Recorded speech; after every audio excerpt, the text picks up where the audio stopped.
Welcome to the Unitarian Christian Alliance podcast, episode 56, Blood in the Water. I'm Mark Kane.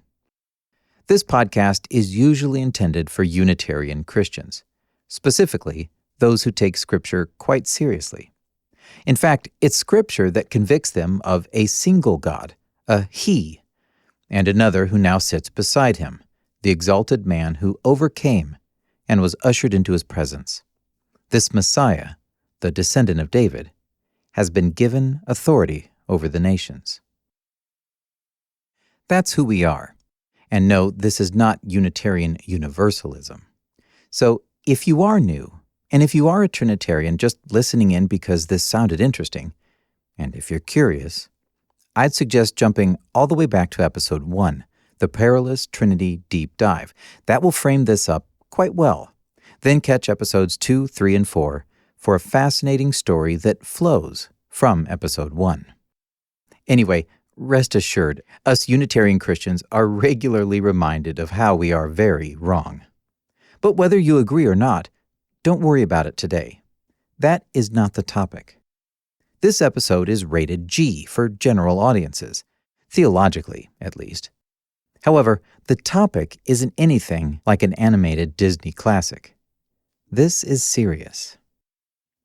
In fact, for some of you, it's possible this may be one of the most important episodes I've done.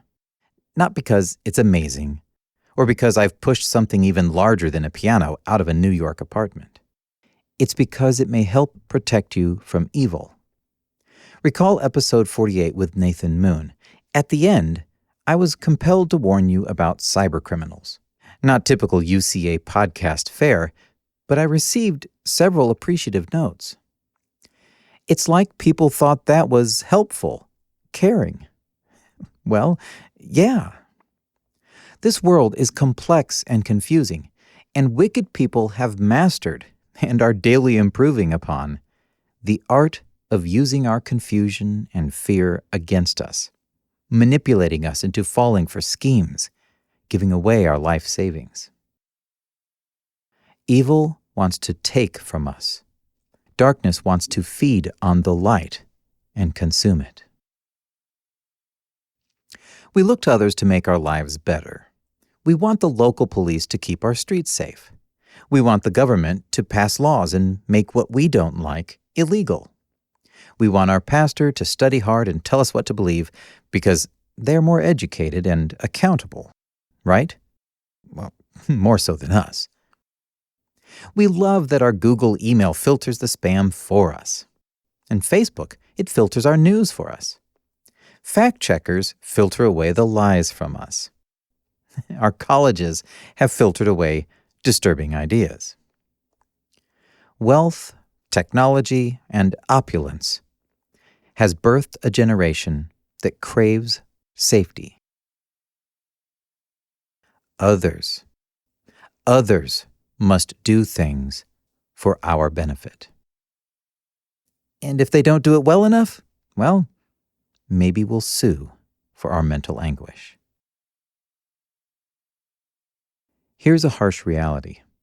The more others do for you, the weaker you become. We look to organizations like, the Catholic Church or the Southern Baptist Convention, and we see moral failings. We are appalled that a known predator leader can be moved from one group to another, and we fume in anger at the organization that, it seems, was working a bit too hard to sustain itself. Despite the efforts of groups like churches or organizations to try to do what is best, we can't depend on that. The local police will not prevent crime in your neighborhood. Laws that intended to eliminate a problem give birth to illegal profit machines that feed new varieties of criminals. Our pastor can, in fact, be wrong about some doctrine, and so can millions of religious people, and they can be wrong for centuries on end. Our Google spam filter doesn't catch it all, and Facebook could filter away details we really should have seen. And the fact checkers, I hope you're sitting down, they're also subject to bias. I know. And colleges might shield their students from the very discussions they should think about in preparation for the real world. So what am I saying? Ultimately, you have to be prepared yourself to withstand the dangers of this life. You can't ignore the enemy and expect safety. You can't place your hope on others to protect you because they will let you down eventually. Evil doesn't just prowl about like a lion. Evil is a shark. You may be bleeding in the water. Sin is more of a problem than one may realize. We think of it as sin against God and His righteousness. Well, naturally, because it is. See Psalm 51. But there's a reason behind it. Sin is dangerous. It's not simply that you missed one of the items on God's checklist. Sin damages you. It weakens you. Today, I'm going to intermingle cybercrime, that's internet crime, with matters of our hearts. I find the two to be similar, and both extremely practical. I've spent most of my life living with me, and I've grown accustomed to what goes on within me. I don't like some of it. I'm convinced that at some fundamental level of our being, of all our beings, we have a conscience. It's the inner disquiet you get when you know you are wrong, or are about to be wrong. See 1 John 3:19-20 if you want to start somewhere. But I've talked more about this before, like in episode 24, Conscience, or episode 5, describing the pain we feel, the coal in our stocking. Then again in episode 46, Towering Over Me, I discuss the false comfort of group identity as a protection against the irritating truth we wish to avoid. We have a problem, and it's this. There is such a thing as wrong. And when it's present in our life, we know it. We suffer from a lack of peace. That's the framework here. Much of what I'll share is inference, life experience, and observations of what's around me. So listen and disagree if you like. I think that being in the image of God includes having a reflection of His wisdom dimly glowing within us. It's that inner glint of truth which pricks us when we try to pickle ourselves in self-excusing lies. It's what we're trying to escape as we bury ourselves in distraction. It's there to help us detect good from evil. And if you're feeling it, it's working. But man's proclivity is to want to decide good and evil for ourselves, to take a prerogative that is not ours, to be free from the irritation of real truth, to make our own rules. And that approach does not result in peace. It locks us into a steady cycle of suppressing the truth, embracing and even celebrating our error, and gathering the support of others to ensure a steady flow of reaffirmation. Nothing we do resolves the irritation of the conscience.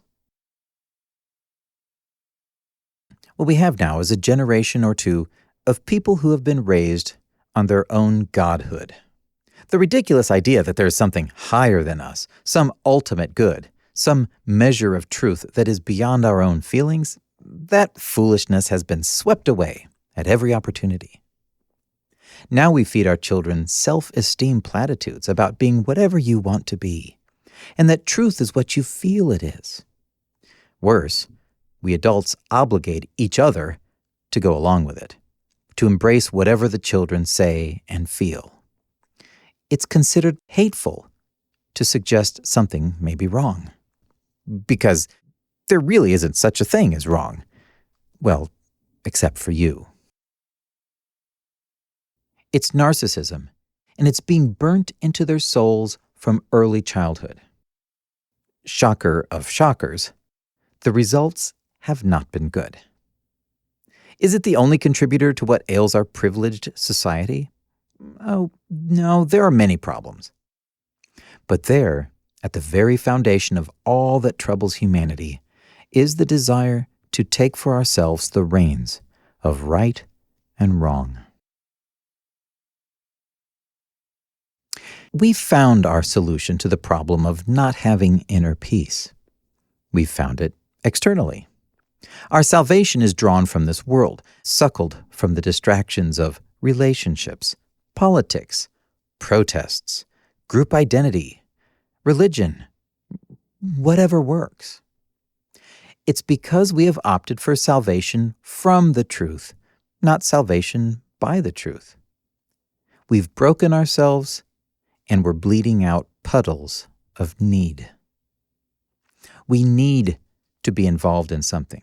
We need to be distracted. We need affirmation. If we're to sustain our brokenness, we need the world to be there for us in one form or another. That is sin. It's what we do to feel right rather than be right. So it's not simply that sin is something on God's no-no list.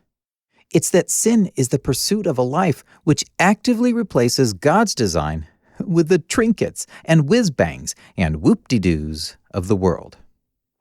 Those things are appealing because of what they provide us. We need those things. We bleed need. Consider the way scammers try to hook us. Maybe they text you something about suspicious charges on your card, and they offer you a link to some website to go and provide your identity to resolve this. Fill in your name and password and click send. They love that stuff. That text message is first generating a sense of fear and loss. Oh no, my money is being drained from my account. And then they offer a solution. Click here. You perceive their offer as a way to resolve the problem, to satiate your need to be safe.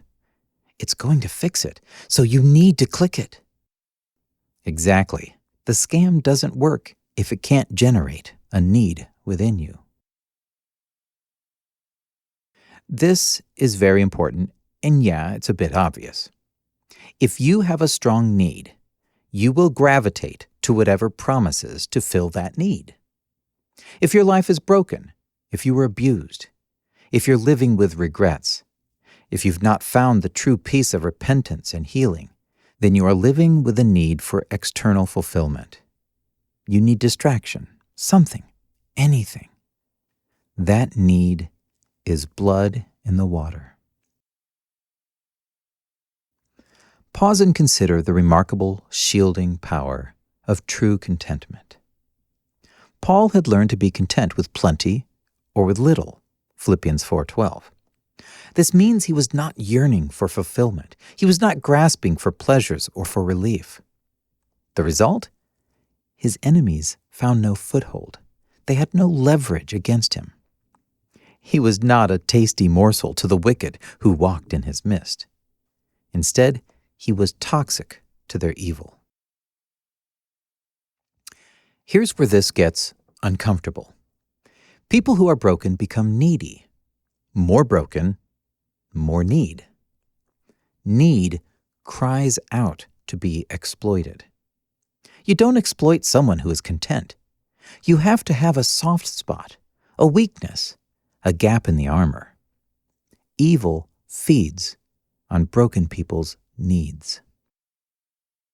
If we are embracing our sin, needing distraction from the truth, we are the prey, and evil can detect it. We are bleeding in shark-infested waters. This predator and prey model does not necessarily have to appear overtly dark and sinister. Sometimes it looks very innocent. The boy with the exaggerated fantasies about docile and petite, doll-like women. He finds a girl who had a terrible childhood, low self-esteem, and who wants to escape the painful responsibilities of coping with life. She gives him control. He takes it. That may look like, oh, what a good match. But it's really symbiotic need feeding at each other's expense. There are small sharks. Maybe they just want someone to judge, to feel contempt for, someone they can keep nearby who makes them feel better about themselves. They find the needy soul who is addicted to hero worship, who escapes their broken life by investing their energy into those with power or influence, hoping to absorb some of that through osmosis. The shark is the bully, and he attracts the doting, worshipful sidekick. A bad situation, yes, but it can be worse. It can get very dark.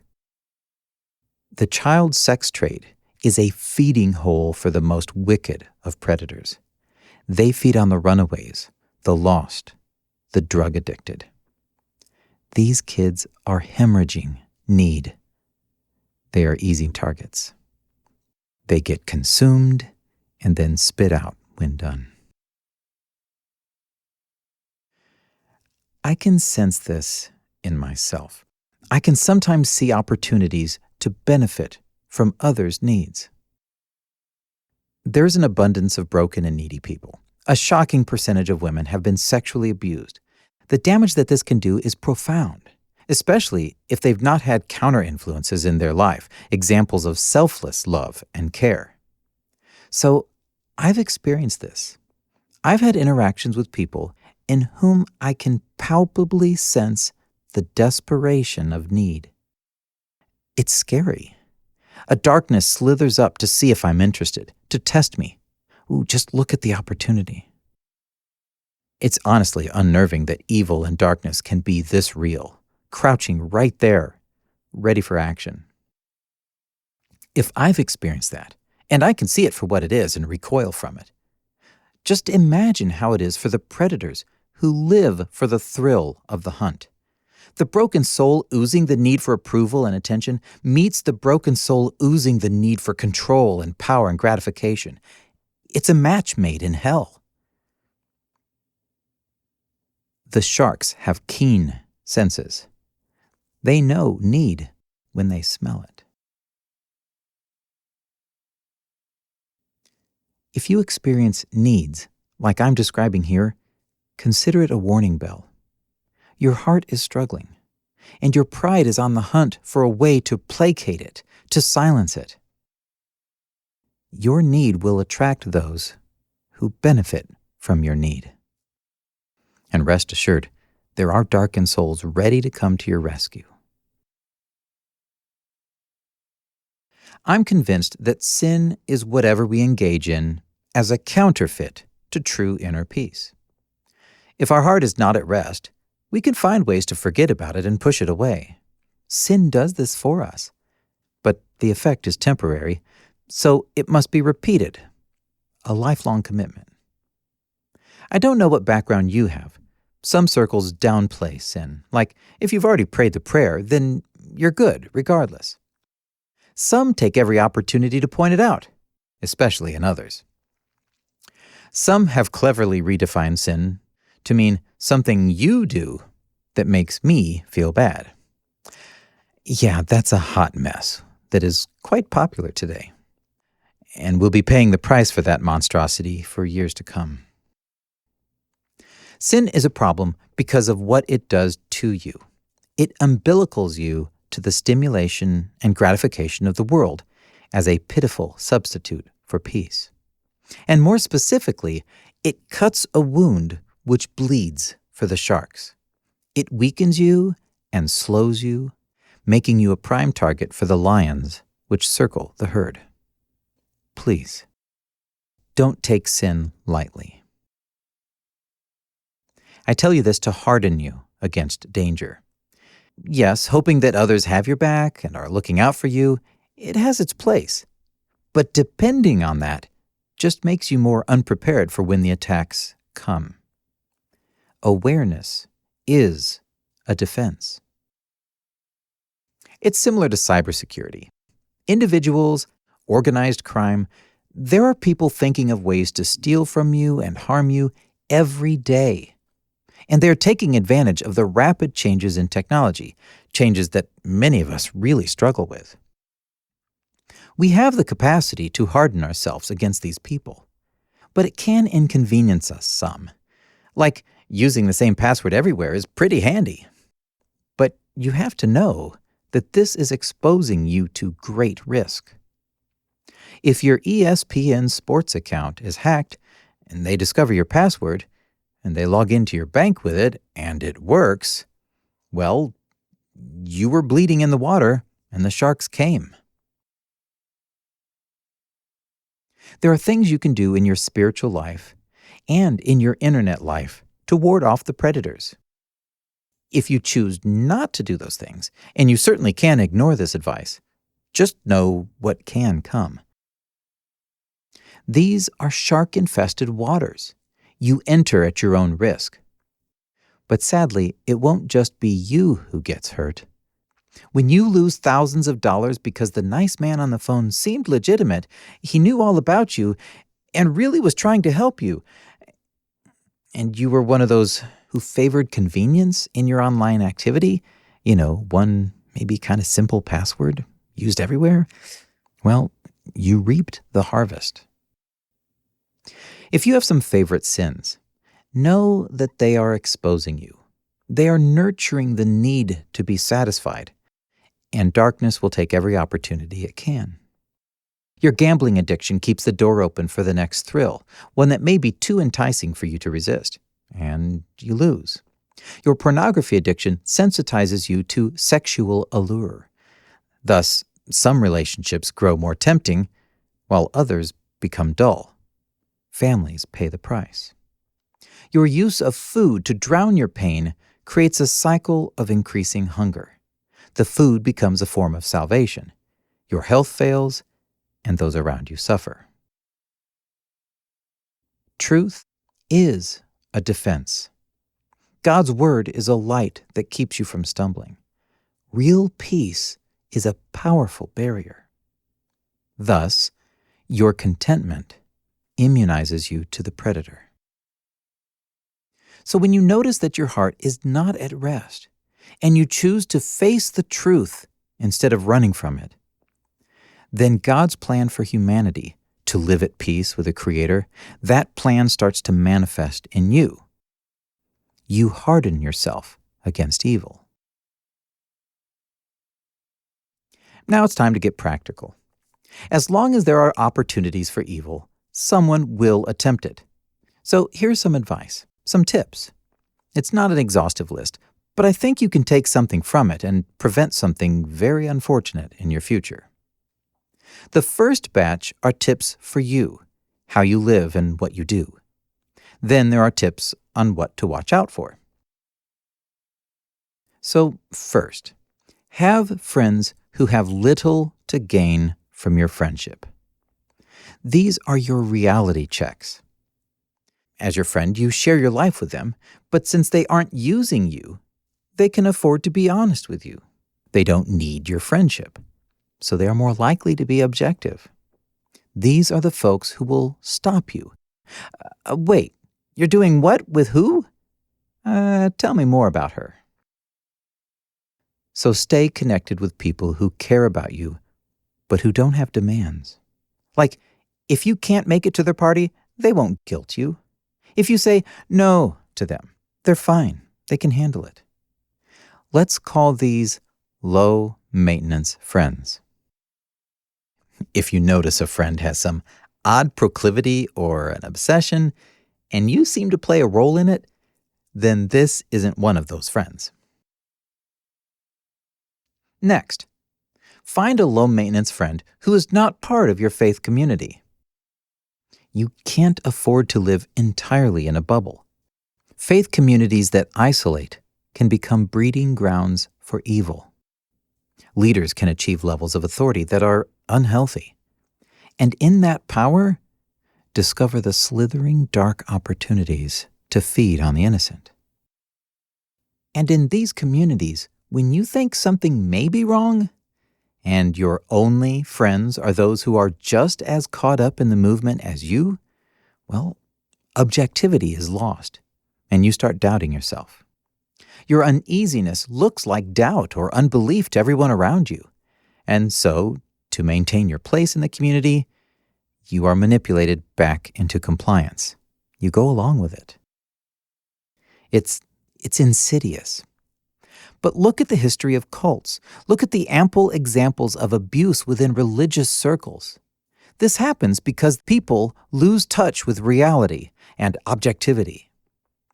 If you are a part of a group which pressures you to drop your connections with outsiders, which calls you to be so set apart that you feel guilty even having outside friends, then there is likely blood in the water, and it may be yours.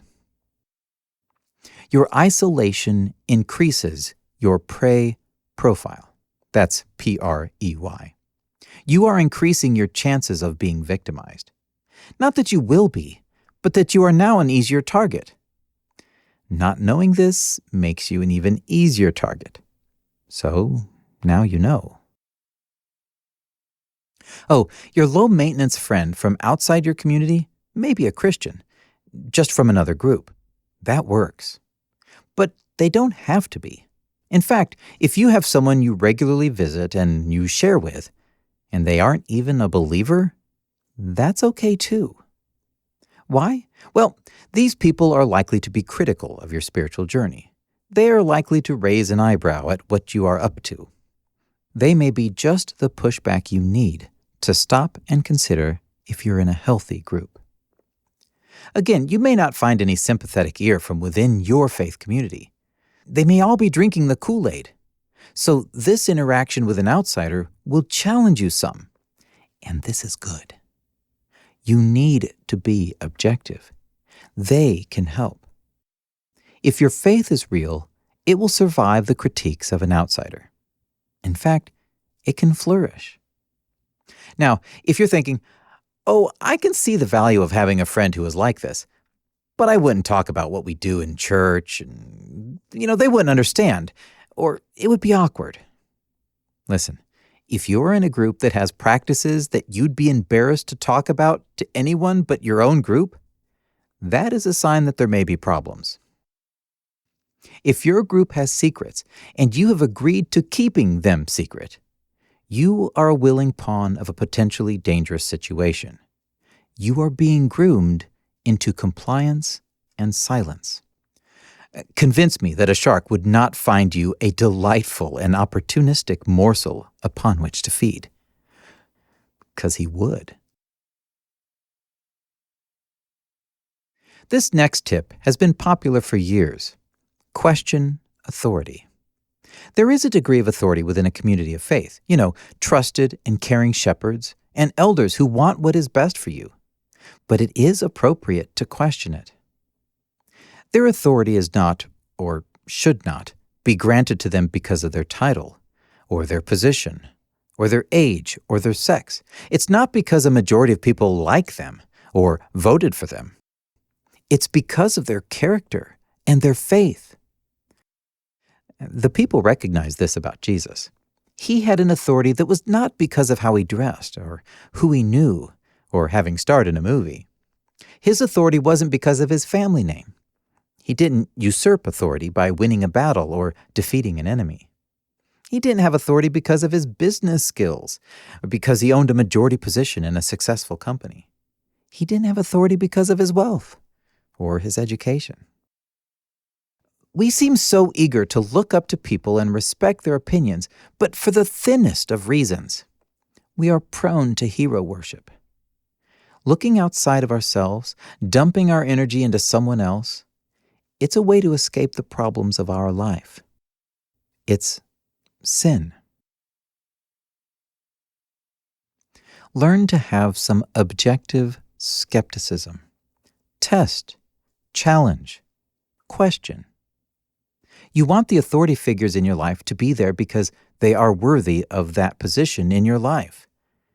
If you simply accept someone's authority over you, while at the same time you have legitimate and nagging doubts, then you are bleeding. This is just the kind of prey the predators appreciate, ones who can go along with things despite knowing something's wrong. Tasty. But you don't have to be belligerent. You can just ask honest questions. Be entirely courteous and respectful. If the authority figure loses their cool, well, there you go. And that's the next critical tip. Patience. Take your time. The evil that's in others, it will struggle to play the long game. There are so many victims out there. If you simply move slowly, you immediately reduce your risk. In cybersecurity, it's called work factor. It's how much effort it takes to achieve the criminal goal. Make it hard, and you are no longer an easy target. It's just too much work for them. We humans are wired for crisis response. It's how we survive. It's definitely how we survived when we lived in a more dangerous time. Like we hear the low rumble of a lion, and our hair stands on end. Predators will use our tendency where, in a crisis, we act first and then think later, which is a good thing when you need to run from a lion. But they will use it against us. They will get us worried. They will get us scared. They will paint pictures of possible loss if we don't decide to do it now. Urgency is their hammer, and our impatience is going to get us nailed. So embrace patience. When your new friend really wants you to go out tonight, or really wants you to read that link he sent, or really wants you to answer his overly probing questions, just take your time. If his motives are dark, he will not like it. You are not being a good victim. In your patience, you will be more likely to discern problems, to see troubling signs. Remember, the predators are feeding their needs. Your patience is getting in the way. So use patience to your advantage. The low-maintenance friends, the ones you want in your life, they will tolerate your patience without concern. They will wait because they aren't trying to feed on you. But the wicked will hate it. They may try to hide the hatred, but it will come out eventually. Everything in today's world screams now and fast. You don't have to play along. And when you get an email or a text which specifically triggers your, oh my gosh, my money will all be gone tonight if I don't transfer my life savings to another bank right now, don't react. Pause. Reflect. Ask questions. Talk to your low-maintenance friends. That's why you have them. Your patience is like the colorful skin of a poison dart frog. It signals not food. Next tip, share your life. One of the most basic reasons counseling is an effective way to deal with life problems is that it requires you to communicate your problems out loud. Thoughts that stay tangled up in your head take on a life of their own. They become wrapped in emotions and feelings. But to take those thoughts and arrange them so that you can speak them, that requires a more objective effort of communication. This is a good thing when the jumble in your head is becoming unmanageable. Trying to explain what you're feeling to someone requires you to specifically pin down those details.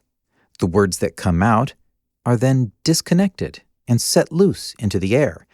They now exist outside of the stress and emotion of your head. And someone is listening to them. Be thankful that this is how we communicate. You wouldn't want your friend to simply plug into your head and experience the deluge of what's going on in your mind. They'd likely be just as overwhelmed as you are. So share. Talk. Especially to your low-maintenance friends. The process of organizing your thoughts helps you experience them more objectively and patiently. Writing them down has the same effect. So talking gives your friend the opportunity to offer insights that you may not be finding on your own. It's not because your friend is necessarily an authority on the topic or extremely wise. It's simply because they are hearing you speak. They are not hearing your raw brain noise. Sure, they can be incorrect. They can misunderstand you, and they can have wrong advice. But they have an advantage that you do not. They are not in your head. Remember, patience. Even if they have no real grasp on your problem, you can still be patient about it. You won't leap into action based on their misunderstanding. Just take the opportunity to listen to them. Sharing your life with your low-maintenance friends is giving them a view into the water where you are swimming. It's like giving them a lifeguard tower on your beach. You want other people's vantage points. You want someone who sees the fin in the water to yell, "Shark!" So share your life with these friends. They may be your first line of defense from a predator that you did not see coming. And then it follows to be honest to your trusted friends. Okay, this seems obvious, but the internet and social media is conditioning us to be fake. If something is wrong, even if it is embarrassing, hiding it doesn't make it better. If you're caught in a weird relationship and you feel like it may be embarrassing to talk about it, then that's likely your pride looking for ways to protect you from your conscience. Remember, avoiding the truth just to try to look good in your friends' eyes so that they keep admiring you, this is not good. The need for approval means you're bleeding. So you have to have honesty. Your friends can't help you if you direct their attention to the mountains while you swim in the ocean behind their backs. Next, sunk cost fallacy. Watch out for this one. It's in our nature to continue on with something once we started out. That's sunk cost fallacy. If we've already poured so much into something, we have a tendency to insist on seeing it to the end, even when we know it's a bad idea. Like the man who offered to help the woman get her groceries out to the car, and then helped load them, and then asked about where she lived, and then conveniently noted that he lived near there too, and then offered to help the groceries get to her home. Well, she was attacked in the end. But what happens is, you get something started. You make maybe a small and poor decision, and then one more, and then maybe another. At that point, it gets hard to back out. It's hard to say, okay, I'm done here. It's like our pride can't stomach the idea that we were foolish in the first place. So we bury that truth by plowing ahead. It's a part of our prideful nature. But wicked people know this. And they will scoot you further and further down a path until you feel the fool to back out. It's a dangerous tendency that you should recognize now. Prepare yourself to be okay with changing your mind midstream. If it's a bad decision, it don't matter if it was preceded by other bad decisions. Push the eject button and get out. The final thing I'll list for you to do, before I talk about the things to look for, is to deal with your sin. I've already explained why. Your need to feel good and to suppress the truth of your hurting heart, it makes you a target for anyone who knows how to exploit that need. If your need is deep, they'll know it. For some, I suspect the darkness may almost vibrate within them when they are in the presence of someone with deep needs. Here's a way to think of it. Quietly consider your life. What is it that excites you? What is it that, no matter how you're feeling, it can change the whole direction of your day? Is it someone complimenting you? Is it some unexpected money? Is it getting to work on a project with that cute girl? Whatever external things have such a transformative power on your life, those things may likely be scratching a very deep and itchy need. You see them as pure joys and thrills. What if they are instead open wounds? No, I'm not saying you can't experience joy, but there's a difference between simple joy and the elation that comes from dousing the nagging conscience. The douse is like a drug. You've got to deal with the sin. Now, part 2 of the tips. These are things to look for. Signs. How to spot a predator. Note, it may sound like I'm warning against a sexual or violent predator, and I am, but these signs are present in various ways. I know of a church in the 1970s that was fooled by a smooth talker, fooled into hiring him as a pastor. It was a mess. Back then, without the internet, it was hard to verify information, and he fooled them. You can bet that several of the following traits would have been seen in this guy. So apply these more broadly. We're talking about anyone who seeks to benefit at your expense. And it's not an exhaustive list, and these aren't rules which prove someone is dangerous. They are indications that they might be. It's a reason to take your time. And if someone matches 3 or 4 or 5 of these characteristics, then really take it slow. First, self-inflation. If they want you to see them as an authority, or to respect them, or to trust them, they will provide you with many reasons to do so. And they won't wait too long. Again, the work factor. It isn't likely worth months and months of effort to convince you. Better to try to convince you quickly, and if that fails, move on to easier targets. So they don't really dilly-dally.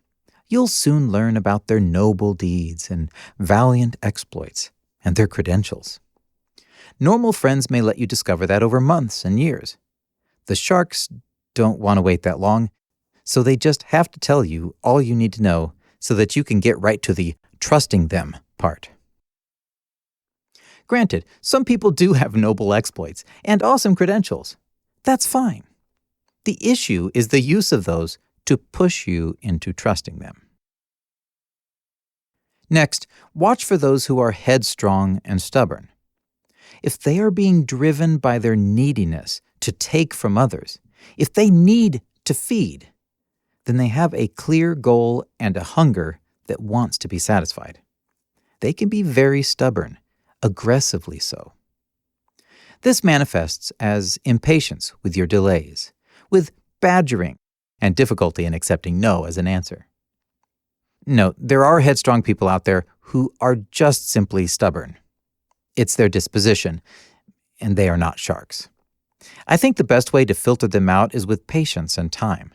If they truly care about you, they will respect you, and you can tell them to back down. The shark won't only be stubborn, but will demonstrate other traits as well. So don't shun all the type A people. Again, patience and time will really make the difference. And note that they may not appear headstrong at all, but instead friendly and kind. But if they are driven by their dark needs, it will come out. When you stop going along with them, you'll spot it. Next tip, find out who their friends are. Meet them. You can learn a lot about a person by the company they keep. A person who's being deceptive, he has to maintain control. Bringing in others and having conversations will blow open a fictitious person's persona pretty quickly. It's much easier to lie to one person at a time. Take notice if you have a hard time getting to meet someone's family and friend groups, and really take notice if you are made to feel bad for asking. People who are transparent and honest live much more simply than those who are opaque and deceptive. Naturally, then, the next tip, ask questions about people's lives. The more they talk, one of two things will happen. Either they will demonstrate their sincere honesty many times over, or they will eventually flounder into discrepancies. It's a win either way. You come to find out they're good, or you get out. Be suspicious if someone doesn't want to talk about their past, or never goes into detail. Next tip, secrets. Be concerned if you are told things that must be kept secret. This can be used to give you a false sense that they must really trust you, so you probably should trust them in return, right? Well, if someone is lying to you, then naturally they would prefer you keep it quiet. A lie persists until exposed. So convince you to keep quiet, and the lies can linger longer. Secrets are just not a good sign. If you don't know the person that well yet, they have no business bringing you into their inner circle and putting that burden on you. Legitimate secrets, like knowledge that could unnecessarily harm people, that's the kind of thing that happens in close and very trusting relationships. If someone is trying to whisper into your ear, maybe just throw up your hands and say, "Dude, my life is much simpler when I don't have others' secrets in my head. No thanks." Now, here's something to watch for. It's the overly helpful and eager soul. If someone volunteers to help you, your guard should be up. You may sense that it's just fine, it's okay, and great, it probably is. But if it progresses to offering even more help, maybe say, "No thanks," and then let it go. Good people will recognize that and bid you farewell. The predator will not like that response and then try another tactic. It's sad that we have to do this, but I'm telling you, you have to do this. When someone is enthusiastically willing to help you and you let them, you are giving them the opportunity to enthusiastically help themselves. Maybe the guy you barely know in the next apartment is suddenly willing to spend a few hours fixing your computer for you. He could be fixing it all right by installing software that you were not asking for, software that can spy on you. Or maybe that alert that shows up with someone offering to help you to get the virus off your computer. Maybe that's not actually someone, out of the blue, showing up to make your life better. I know of a fellow, a retired doctor, who was contacted by Microsoft about his computer being compromised. The doctor gave them remote access to his personal computer. After a bit, they regretted to inform him that the situation was dire and that his bank accounts had been compromised. Oh yeah, all that urgent fight or flight response was now engaged. The helpful Microsoft agents gave him the number to the bank fraud department. Yeah, he called the number he was given, and sure enough, he found a very helpful and concerned fraud department on the other end. And you can bet they were very willing to help him protect his wealth. They convinced him he needed to transfer all of his approximately $1 million account, his life savings, into a government protection account. It was really their Bitcoin wallet or something, but he didn't know that. As he was to the point of transferring the money, he was getting suspicious, and he even reached out. Good for him. But it was too late. He was so far down the path, he couldn't find the will to back out. That's the sunk cost fallacy. He transferred the money. $1 million was lost. He called the FBI, and it was unrecoverable. People rarely just show up to help you. When they do, it's usually some small innocent thing. Help pick up your fallen groceries, change a tire maybe, or help direct traffic around your broken down car. These are probably good people. If they offer to help more, thank them and say no. The good ones will walk away. When they linger, that's the problem. And a pro tip, don't lead them to your house. Pretty much any time you need help, it's better that you ask for it. Ask people you already know and trust. If you need help with your computer, call the Geek Squad and ask for help. Predators will seek you out, not the other way around. So seek out the help that you need. Don't wait for it to appear magically. Along the same lines, a bonus tip. I pretty much never buy anything that was advertised to me. If I didn't initiate the search for it, I'm not interested. I just don't trust surprise emails that convince me of some product. If I didn't need it before I got the email, I don't need it now. Delete. Instead, when I decide I need something, I do the research. I make the calls. Then I make the purchase. It's just like you taking the initiative to ask for help. You are in control. Now, this one is more subtle. A shark is not interested in you thinking through things clearly, and certainly is not interested in you taking your sweet time doing it. Nope. So an effective technique is to get you flustered, to overwhelm your thinking capacity. Suggest this, then not, and then that, and then look at you like you were confusing, which confuses you, and then suggest the opposite, and then maybe an abrupt topic change. Who knows? The point is, someone who is managing to keep you unsure of things, who can make you confused, that person has you in a vulnerable position. Your thinker is handcuffed, and your patience may be waning. Excuse yourself. Go make an important call. Something. Even just say, "You're confusing me, and I need you to stop." Again, a good person will recognize that they were being a problem, and they'll stop. And if they're making you feel bad for asking them to stop, that's a bad sign. Oh, this is a great way to get you on the internet, too. Everything feels more confusing when technology is involved. If you aren't sure of something and it involves you logging in to some other site and clicking this and giving your identity, it's probably time to stop and talk to someone about it. This next tip goes along with the last. Anxiety and fear inducement. Just like confusion, getting you anxious and afraid is a great way to trigger your animal brain. When you feel you're in danger, you will act with instinct and not much thought.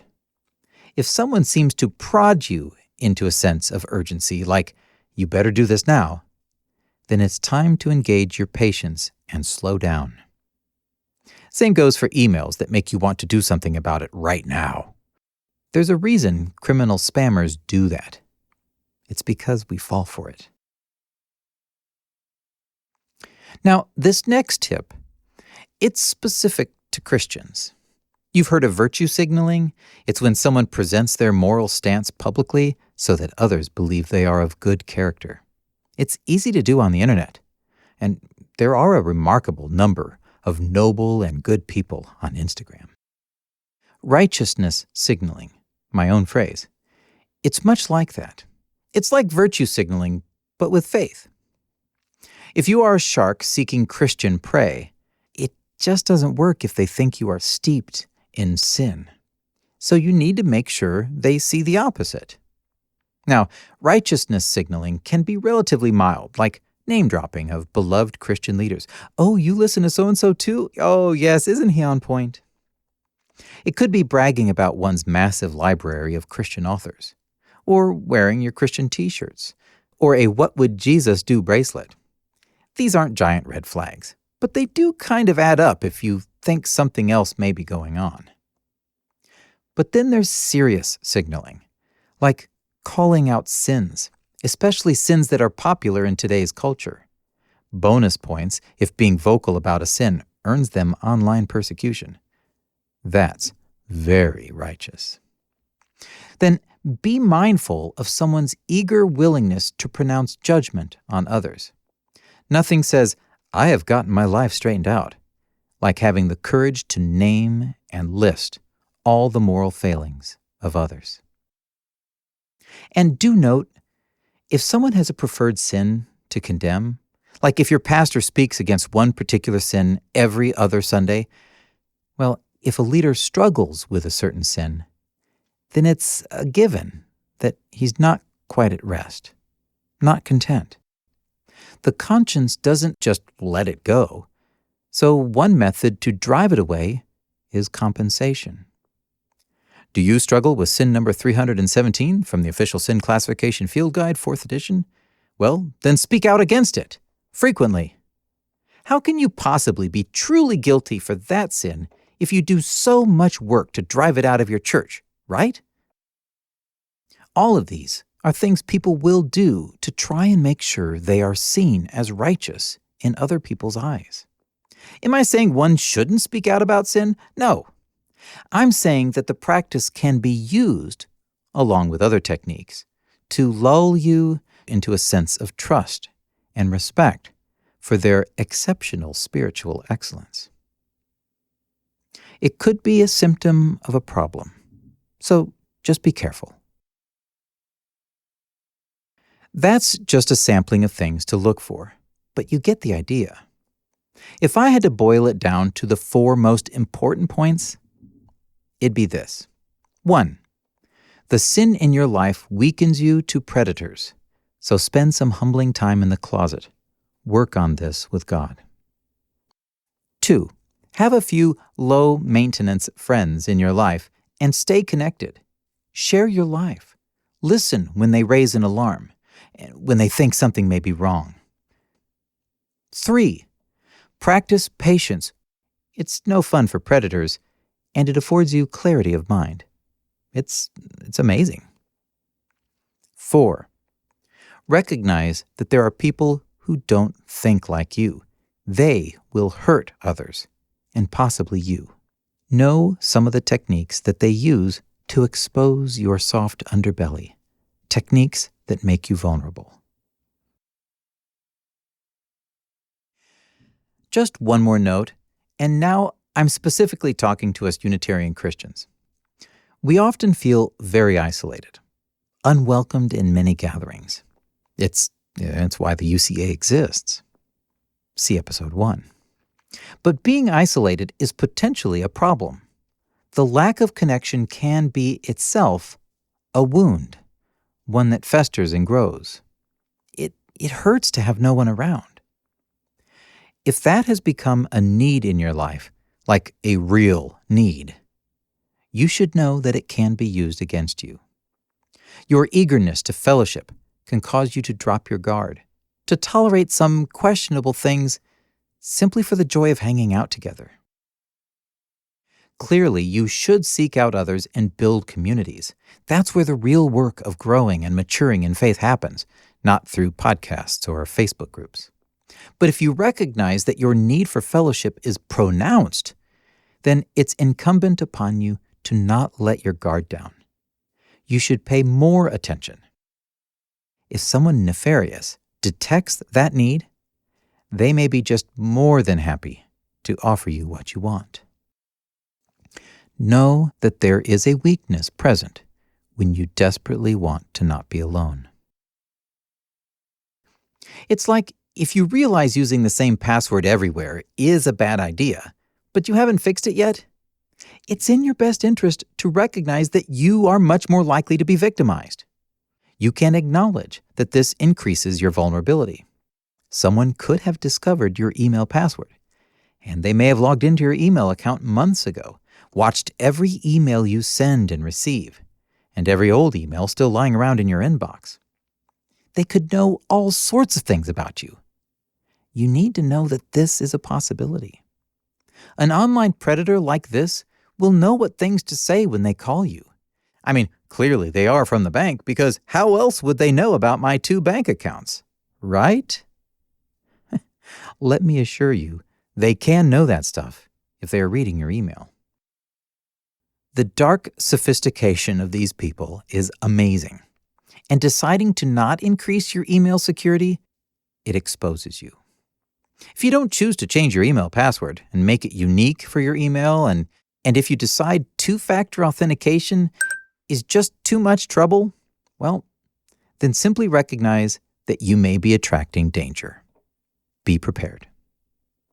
Oh, similar to gaining access to your email, but much easier, anything you put out on the internet is fair game. The more people know about you, the easier it is to get in your head and mess with you. Before I end, and I will end on a positive note. Sorry about all this. I've gone long, so here's a short bit of logistics. Check out the events list on the UCA website, UnitarianChristianAlliance.org. I'll be at Fuel next month. If you drop in, find me. Email me, podcast@UnitarianChristianAlliance.org. Also, get emails with some extra bits from me sent out each episode. There's a link in the show notes, or go to the podcast link on our website and sign up for the newsletter right there. The UCA conference is October 13th through 15th. Registration opens soon. Our website users will get an email, and it's the same prices as last year. We'll have some videos to share in preparation for the conference, including one to show you the venue in Springfield, Ohio. I've enjoyed reading comments on the YouTube version of this podcast. Ken, I'd share one of my favorites of yours right here if this wasn't like already an hour long. That's Ken from New Zealand. He suggests others share their thoughts there in the YouTube comments and therefore increase the ranking of those podcasts on YouTube. Cool. Or you could just go there and carry on a fun conversation with Ken. If you know of someone who you think could benefit from this episode, and I know there are people who would, please just let them know. Share it. Like I said, theologically speaking, it's pretty tolerable for a broad audience, even non-Unitarians. Now, finally, the positive ending. It's about true love. And love, true love, will follow you. No, not that. Why do this episode? Because evil is real. Some people out there don't want to love you with genuine love.